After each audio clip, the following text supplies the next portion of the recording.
With early voting kicking off across the region on Friday, it's important to know what to know when you head to the polls. And for that, Washington County Administrator of Elections, Dana Jones, joins us now. Dana, thank you so much for being here. Let's go ahead and talk about precincts when it comes to early voting. Where can people vote? How many options are there? Thank you, Kelly, for having us today. And we really appreciate this opportunity to get to talk to our Washington County voters. We have 23 precincts within Washington County, and we have 4 early voting sites. And those 4 sites, well, one of them will open this Friday, which is Heritage Center. And we open up at 9 a.m.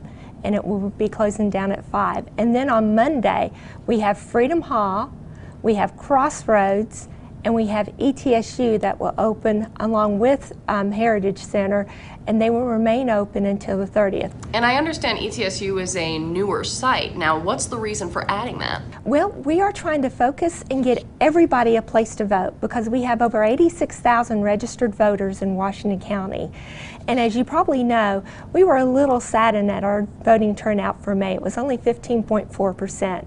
So we're trying our best to make voting accessible to everyone, including our young people. So with ETSU, that was a strategic point for us because we could take care of the Tree Streets and the ETSU college students and hopefully get our young people engaged early, because we know that when we get people voting early, they continue to vote. And another thing that we've done because of the working class people, like myself, whenever I was a working mom and I worked 9 to 5, it's kind of hard to get out and vote early, right? So this year, Mondays, the voting precincts are open. Our early voting sites are open from 12 to 7 p.m. on Mondays. So there's really no excuse for people not to have the opportunity to come out and vote.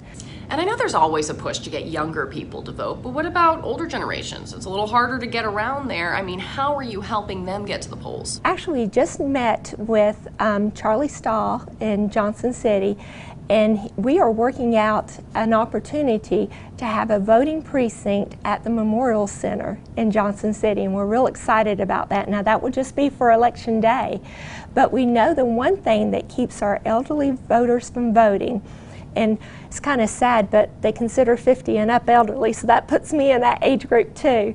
But it's fear. It's not fear for their safety, actually. It's fear of the unknown, trying to find a place that they haven't gone. If they go, are there restroom facilities? Are there people there that will help them if they need help? Is it someplace that they know? Well, this is a perfect fit for voting because about 40% of our voters in Washington County are within that age bracket, and it's someplace everybody knows. What are the things people need to have with them when they go into the polling location? If you voted before and you have not moved, you just need your driver's license or a state ID, one of 6 state IDs. If you've moved, bring documentation with you of your new location, and that can be your driver's license itself, it can be a power bill, it can be anything that has your name on it, but just make sure that you bring proof of your new location. Why is it so important that people do go out and cast their vote?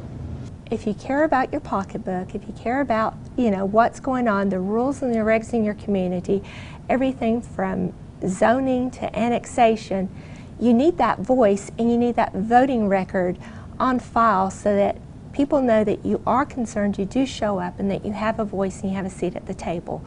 So, and we, as an election office, since we have 86,746 voters as of today, we have to have places for all of you to vote on early voting and Election Day. So even if you don't show up, you're spending your tax dollars for us to have a place for you to vote. So we would love it if you would come out and fill that spot.